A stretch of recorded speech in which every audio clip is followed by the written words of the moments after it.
दरअसल ये जो इमेज बना है कि राहुल गांधी भारी पड़ गए हैं मोदी पर, और जन चर्चा एक तरह से शुरू हो गई कि 5वें दौर के बाद की ऐसा लगता है कि मोदी जी वापस नहीं आ रहे। वो 400 पार की बात कर रहे हैं वो लोग, लेकिन वो अब सत्ता में वापसी उनकी मुश्किल है। 272 पहुंचना तो दूर, और जो तो ये कहीं ना कहीं ये संदेश ये जो मुख्यधारा की मीडिया से नहीं है, ये समानांतर मीडिया पर जिस तरह की चर्चाएं चल रही है, जिस समानांतर मीडिया के जो पत्रकार, जिसमें हम अपने आप को भी शामिल कर सकते हैं, हम लोग जो चर्चाएं कर रहे हैं, जो इंडिपेंडेंट मीडिया आप कह सकते हैं कि जो किसी तरह के व्यावसायिक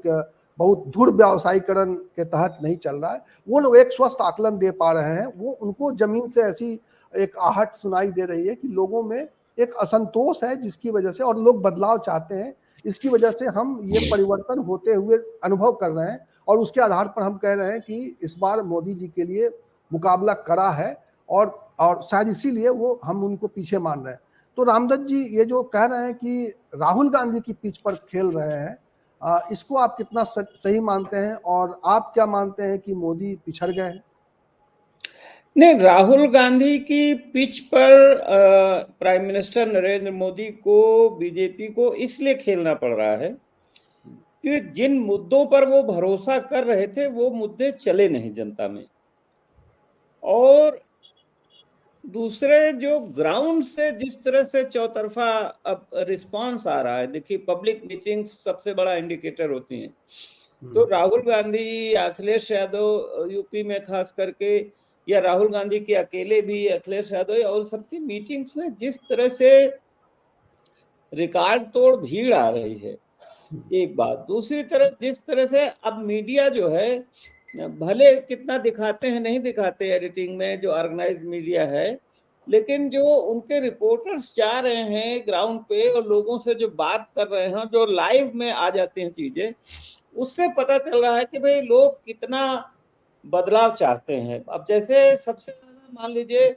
मोदी जी को विश्वास था, भरोसा था महिलाओं पे, लेकिन महिलाएं जिस तरह से मैं देख रहा था एक वीडियो में, वो चूड़ी लेके आई थी कि नरेंद्र मोदी जी को चूड़ी भेंट करते हैं, सिलेंडर दिखा रहे हैं कि साहब हम इनको भरवा नहीं पा रहे। कोई महिला कह रही है कि भाई मैं अपने बच्चे के लिए चड्डी नहीं खरीद पा रहा हूँ, महंगाई इतनी पा रही हूँ, महंगाई इतनी बढ़ गई है। तो पहले क्या था कि पहले मिडिल क्लास चुप था, खामोश था, डरा हुआ था, और जो गरीब तबका है, वंचित तबका है, शोषित तबका है, पिछड़ा समाज है, अल्पसंख्यक है, उसकी आवाज कहीं प्रकट ही नहीं हो रही थी। तो हम लोगों को भी बड़ा मुश्किल हो रहा था, और जो फिर बीजेपी के दावे थे उनको,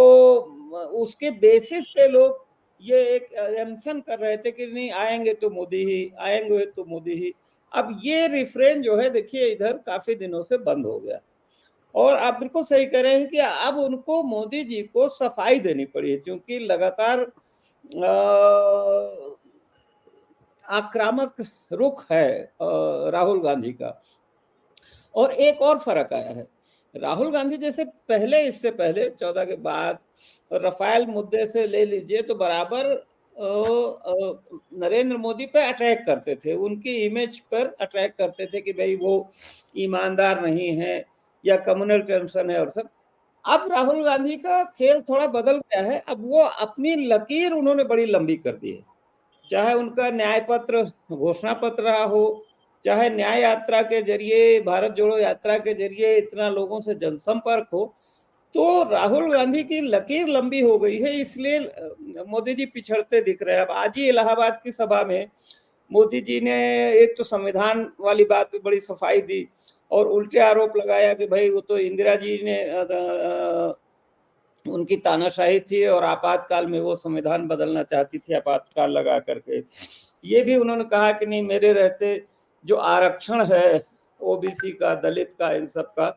किसी पे कोई चोट नहीं आने पाएगी। तो वो अब भरोसा दिलाने की कोशिश कर रहे हैं।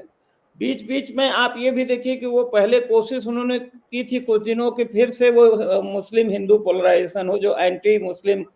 पहले से उनका प्रोपेगेंडा चल रहा था, लेकिन वो भी देखा कि रिएक्ट नहीं कर रहे हैं लोग मुस्लिम कम्युनिटी से, और दूसरे पब्लिक भी ऊब गई, हिंदू मुस्लिम, ये बातें सुनने को मिलती हैं बाइट्स में।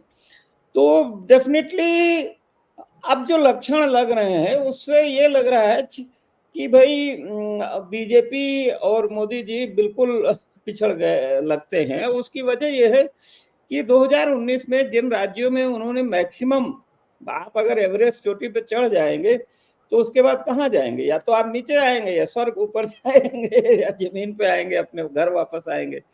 तो अब इसके ऊपर गुंजाइश नहीं, सब जगह नीचे ही नीचे जाना है। खास करके अब देखिए उत्तर प्रदेश में जब ये हवा चल गई मोदी जी के खिलाफ, तो फिर अब क्या बचा है? राजस्थान में, दिल्ली में, हरियाणा में, बिहार में, महाराष्ट्र में, कर्नाटक में पहले से ही चल रहा था, मध्य प्रदेश में भी कुछ कम हो रहा है। तो आज तो मेरी बात हो रही थी एक जर्नलिस्ट से वेस्टर्न यूपी के, वो तो कह रहे थे कि भाई इंडिया गठबंधन की आंधी चल रही है। मेरा पहले से भी मेरा मानना है कि ये 1977 का है मामला, क्योंकि जनता खुद उठ खड़ी हुई है और अब जनता को ये लगता है कि मोदी जी जितना कर सकते थे, जितनी उनकी क्षमता थी वो कर चुके, और अब वो आगे उनके पास करने के लिए कुछ नहीं है। सिर्फ समाज को वो तोड़ मरोड़ सकते हैं, कुछ अपने मतलब समाज में उस तरह का वैमनस्य पैदा करने का ही काम वो कर रहे हैं या करना चाहते हैं। या वो एक ये बात भी बहुत ज्यादा घर कर गई है कि वो अपने कुछ जो बिजनेस हाउसेस को बहुत फायदा पहुंचा रहे हैं। तो इस लिहाज से मोदी जी का ये बारे में पहले जो इमेज था कि भाई, और ये जो हमने इलेक्टोरल बॉन्ड वाला देखा, तो पहले जो इमेज थी कि भाई ईमानदार हैं, बड़ा विजन है, डेवलपमेंट होगा, गुजरात मॉडल जैसे फ्लॉप हो गया सब जगह, तो वो सब होप खत्म हो गई। राम मंदिर का मुद्दा चला नहीं, धारा 370 से चला नहीं, बल्कि अब आप देखिएगा आज तो कश्मीर से भी जो खबरें आ रही है कि बहुत बम्पर वोटिंग वहां हो रही है, जम के हो रही है। तो